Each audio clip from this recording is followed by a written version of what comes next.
안녕하세요. 영원한 자주국방 정확한 국방 소식 전해드리는 한국 국방 뉴스입니다. 구독, 좋아요, 알림 설정 후원 감사합니다. 야생의 질서처럼 국제 정세 역시 항상 강한 나라가 약한 나라를 침략해왔고 잡아먹으려는 것이 역사에 반복되는 악순환입니다.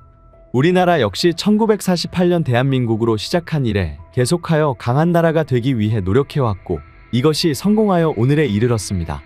우리나라 역시 지정학적으로 강한 나라에 둘러싸여 오랜 역사 동안 외세의 침략을 받아왔습니다. 서쪽으로는 중국이 있고 북쪽으로는 러시아가 있으며 동쪽으로는 일본과 미국이 있습니다. 그 가운데 우리나라는 비약적인 성장을 이루었고 앞으로도 더 강대국이 되기 위해 끊임없이 국방력을 키우고 있습니다. 양병10년 용병1일이라는 마음으로 우리만의 독자적인 국산 기술을 개발해냈고 경구 발전시켜왔기에 가능한 일이었습니다. 북한과 대치하는 세계 유일의 분단국가라는 특성과 지정학적 불리함을 극복하고 또 할 수 있다는 정신력이 바탕이 되었기 때문입니다. 그런데 현재 아직까지 전쟁을 지속하고 있는 이스라엘도 대한민국과 공통점이 있다는 사실을 알고 계신가요? 이와 관련된 소식 전달해드리겠습니다. 이스라엘과 팔레스타인 간의 분쟁은 오랜 역사를 지니고 중동 지역의 정치적, 경제적 불안정을 초래해왔습니다.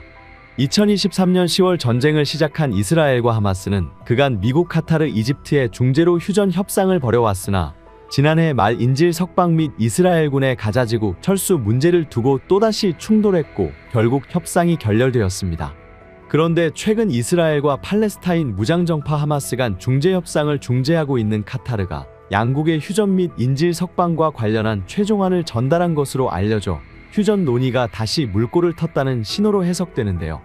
로이터 통신에 따르면 협상 관계자는 13일 카타르 도하에서 이스라엘의 정보기관인 모사드의 다비드 바르니아 국장과 도널드 트럼프 미국 대통령 당선인의 스티브 위트코프 중동 특사, 셰이크 무함마드 빈 압둘라흐만 알사니 카타르 총리가 회담을 가졌다고 밝혔습니다. 앞서 조 바이든 미국 대통령은 지난 12일 베냐민 네타냐후 이스라엘 총리와 전화 통화를 가졌습니다.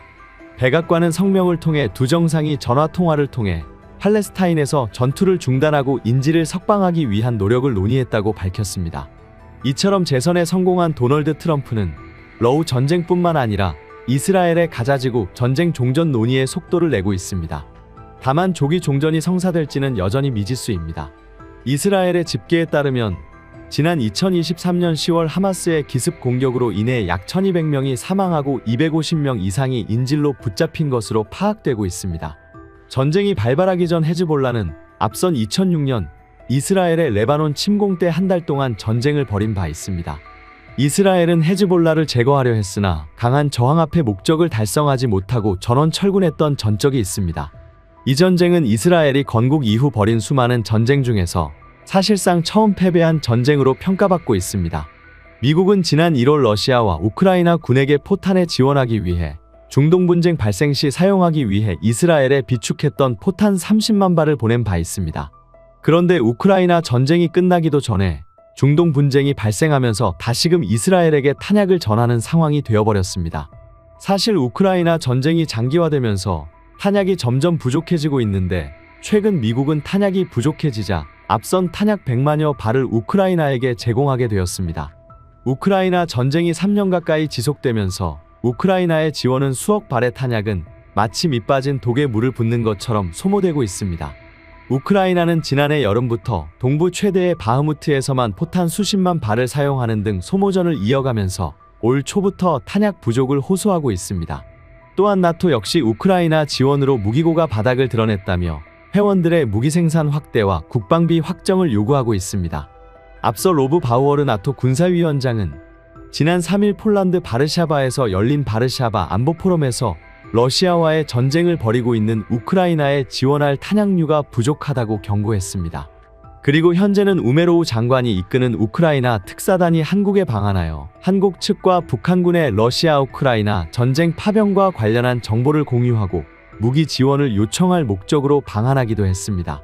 당시 용산 대통령실을 방문하여 예방했고 한국과의 협력을 강화해 나가길 희망한다면서 최근 전황과 북한 파병군 동향에 대해 자세히 설명했다고 합니다.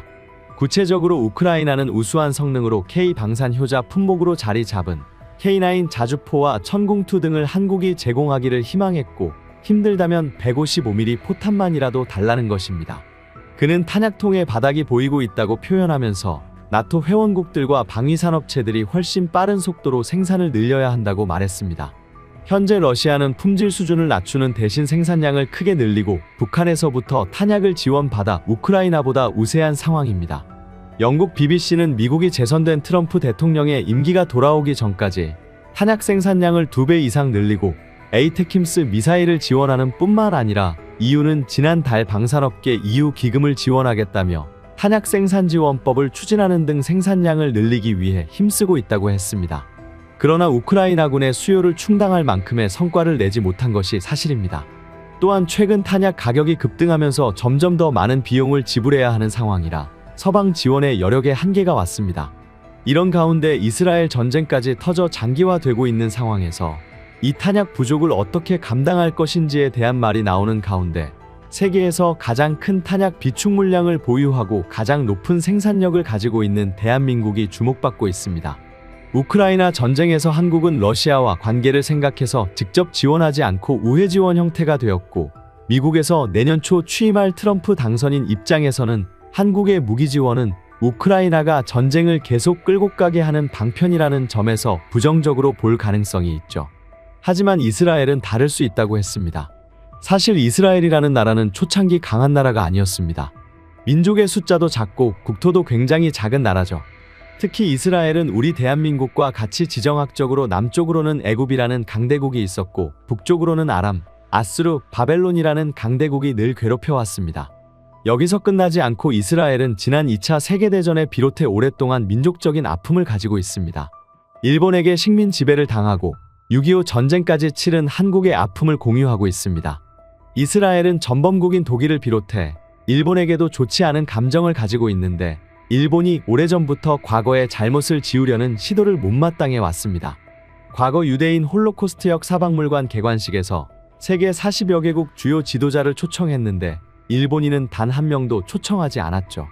세계적인 강대국인 일본이 초청받지 못한 배경에 대해 기사를 읽은 예디오트 아로노트는 미국이 원자폭탄을 투하한 히로시마와 나가사키를 홀로코스트와 비교하려 일본이 시도하기 때문이라고 밝혔습니다. 이런 보도는 일본이 2차 일으킨 전범국가이면서도 나가사키의 히로시마를 부각함으로써 마치 자신들이 가해자가 아닌 피해자인 양 국제사회 이미지를 부각시키라는 것을 지적한 것이었습니다. 이에 이스라엘은 역사를 왜곡하려는 일본에게 비판적인 입장을 보이면서 주한이스라엘 대사관은 대사관 중에서 독도와 동해를 유일하게 표기하고 이스라엘 국정교과서에도 동해를 표기하며 독도를 한국 영토로 확실하게 표기하고 있습니다. 한국과 일본 사이에 중립을 취하려는 국가도 있지만 아직도 많은 국가들이 동해를 일본해로 표기하고 있죠. 그럼에도 이스라엘은 절대적인 한국의 편에 섰다는 것입니다. 일본이 2019년 반도체 수출 규제를 했을 때 가장 먼저 한국에게 도움을 주겠다고 손을 잡은 나라가 이스라엘이었습니다. 이스라엘은 일본과 마찬가지로 원천 기술을 많이 보유한 나라였습니다. 이스라엘은 장비 개발업체를 포함해 150여 개 반도체 관련 업체를 보유하고 있고, 특히 반도체 생산에 필요한 투과전자 현미경 TEM 장비를 만드는 기술력은 세계적인 수준입니다. 한국은 수출 규제가 이뤄지자 이스라엘과 아시아 국가 최초로 FTA를 맺고 일본 수출길의 리스크를 줄일 수 있는 가장 든든한 파트너를 확보했습니다. 이처럼 이스라엘은 자율주행 분야와 빅데이터 등 미래 신산업 분야의 원천 기술을 많이 확보해 세계 최고 수준의 혁신 국가이면서도 무엇보다 한국의 반도체 제조용 장비를 가장 많이 수출하는 국가였습니다. 한국은 수많은 원천 기술을 가진 이스라엘과 기술 협력을 하면서 완성차 브랜드가 없는 이스라엘에게 자동차를 더 많이 수출하게 되었습니다. 이스라엘에서 한국 차는 오래전부터 잘 팔렸는데 현대기아차는 9년 연속 일본 도요타를 제치고 점유율 1위를 차지하고 있습니다. 또한 한국과 이스라엘은 방산에서도 긴밀히 협력했습니다. FA50에는 이스라엘 기계식 레이더가 장착되어 있는데 한국의 KF-21에 들어갈 A사 레이더를 개발하기 위해 이스라엘 엘타사와 기술 협력 계약을 체결했습니다. 전면적으로 국내에서 개발했지만 이스라엘은 A사 레이더 하드웨어를 시험 평가해주는 역할을 해주었습니다. 이스라엘은 한국산 A사 레이더를 성능 평가에 합격 판정을 하며 한국이 자체 기술로 최초 개발한 레이더 기능 부품 성능이 기대 이상이고 훌륭하다라고 극찬했습니다. 이스라엘과 한국의 방산 협력은 1960년대부터 시작되었습니다. 이스라엘이 중동 전쟁을 치를 때 미국에 전차 지원을 요청했습니다. 하지만 미국이 중동 국가 눈치를 보느라 지원하지 못했고, 당시 한국이 신형으로 바꾸려고 보유 중이었던 셔먼 전차 약 400대를 이스라엘에 보냈다고 알려졌습니다. 해당 전차는 생산이 중단된 지 20년이 지난 구형 전차로 당시 이스라엘의 부족한 부품으로 사용할 수 있게 해주었고, 개조해서 실전에 투입되기도 했습니다. 결국 전차가 절실했던 이스라엘에게는 엄청 큰 도움이 되었다는 것입니다. 이후 이스라엘은 이에 대한 보답으로 중동 국가들에게 노획한 T-55, T-72와 같은 소련제 전차와 자신들이 싸우면서 얻은 실전 데이터 등을 한국에게 꾸준히 보내주었죠. 한국의 K-1 전차 개발 시 이스라엘의 실전 데이터를 상당히 참고하기도 했는데요. 특히 전차를 설계 당시부터 중동전에서 이스라엘의 전차 운용을 참고하여 고성능의 사격 통제 장비를 갖추었으며, 이로 인해 초탄 명중률이 매우 높아졌다고 했습니다. 이는 대전차 전투 시 초 단위의 대부분의 전투가 완료된다는 한국 전차 전술의 목표를 이뤄낸 것이죠. 또한 이후에도 미사일 방어체계 구성, 무기 개발, 대북 제재 등 군사와 안보 면에서 한국과 이스라엘은 튼튼한 협력 관계를 유지하고 있습니다. 이처럼 한국과 이스라엘은 전통적 우방으로 그동안 경제적, 군사적으로 긴밀하게 협력해 왔습니다. 이스라엘에 주로 수출한 무기는 폭탄, 수류탄, 어뢰, 지뢰, 미사일, 탄약 등 발사 무기류로 대이스라엘 무기 수출의 53.7%를 차지했습니다. 그리고 이스라엘은 HARP와 UAV를 포함하여 드론을 한국에 판매해 왔습니다. 한국은 이스라엘 방위군의 훈련용 항공기를 공급하기 위한 입찰에서 이탈리아의 M346 마스터와 경쟁하고 있었는데요. 한국 공군은 협상이 시작된 이후 이스라엘이 이탈리아에 특혜를 제공했다고 비난해 왔습니다. 하지만 2012년 1월 이스라엘 국방부가 한국항공우주산업 카이의 T-50 골든 이글을 차기 훈련 전투기로 선정, 최종 산업 협력 패키지를 제안했고, 참모총장이었던 우디 샤니가 구매 논의를 위해 한국을 방문했습니다. 이 거래의 가치는 무려 10억 달러가 넘는 것으로 보고되었죠. 이외에도 이스라엘은 포탄과 탄약 등의 무기를 세계 제1의 탄약 생산국 한국에서 수입했습니다.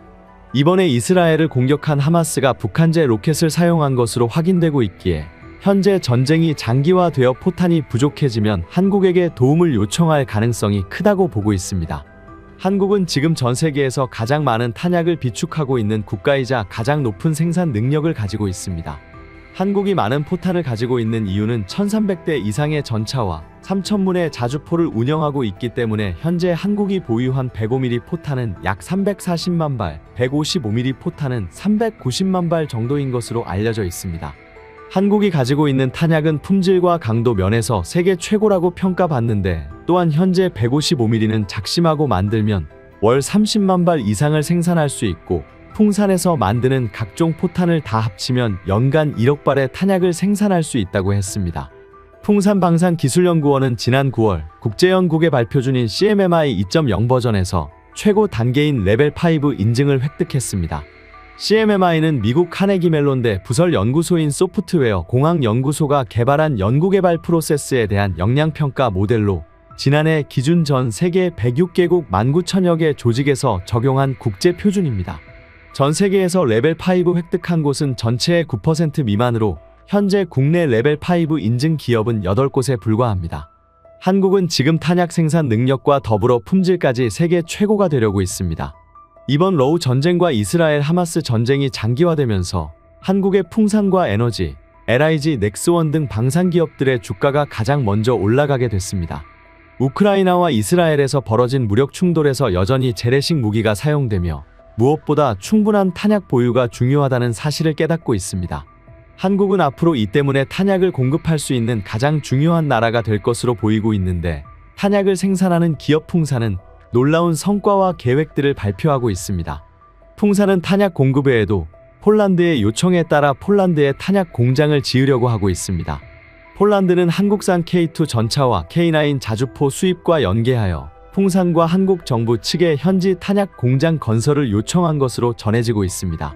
그런데 폴란드는 K2 전차 1000대와 K9 자주포 700여 문을 도입하려 하는 중이며, 이에 탄약 생산 공장의 규모도 상당할 것으로 보고 있습니다. 이 탄약 공장이 지어지면 폴란드와 동유럽은 물론 이번에 충돌이 벌어진 이스라엘에게도 수출이 될 수 있다는 전망이 나오고 있습니다. 또한 전 세계적으로 급박한 정세에서 트럼프 전 대통령이 재선되며 그동안 안보를 소홀히 했던 많은 나라들이 긴급히 국방을 강화시키려 하고 있습니다. 전쟁이 벌어지는 국가들에서는 포탄을 더 달라고 요청하고 있습니다. 그동안 한국은 전 세계 유일한 시정국가로 다른 국가들이 국방비보다 경제발전에 큰 재정을 쓸 때 어쩔 수 없이 무기를 생산하고 개발하는데 큰 돈을 지출해야만 했습니다. 기름 한 방울 나지 않는 나라에서 큰 국방비까지 쓰면서도 한국은 경제개발과 무기개발을 소홀히 하지 않았습니다. 이제 연이은 전쟁으로 국제사회가 불안해지는 지금, 한국은 그들에게 가장 필요한 가장 중요한 나라가 되고 있습니다. 앞선 내용을 정리하면 한국과 이스라엘은 경제, 기술, 군사적 협력에서 긴밀한 관계를 맺어왔습니다. 특히 이스라엘의 군사 기술을 한국의 중요한 자산이며 이스라엘의 스타트업 및 기술 혁신 분야에서의 성과는 한국이 벤치마킹하는 사례로 여겨지고 있습니다. 예를 들면 이스라엘은 사이버 보안, 인공지능, 바이오 기술 등의 분야에서 뛰어난 성과를 내고 있으며 한국은 이러한 분야에서 이스라엘과 협력을 확대하고 있습니다. 특히 한국은 석유 의존도가 높은 만큼 중동에서의 평화와 안정을 유지하는 것이 국가 경제와도 직결됩니다. 이에 따라 한국은 이스라엘과 팔레스타인 문제에 있어 명확한 한쪽 편을 들기보다는 외교적 해법과 협상의 중요성을 강조하며 평화적인 해결을 추구하는 입장을 취해야 합니다. 지금까지 한국 국방 뉴스 시청해주셔서 감사합니다. 구독, 좋아요, 알림 설정 해두시면 언제나 좋은 소식 전해드리겠습니다. 즐거운 하루 보내세요.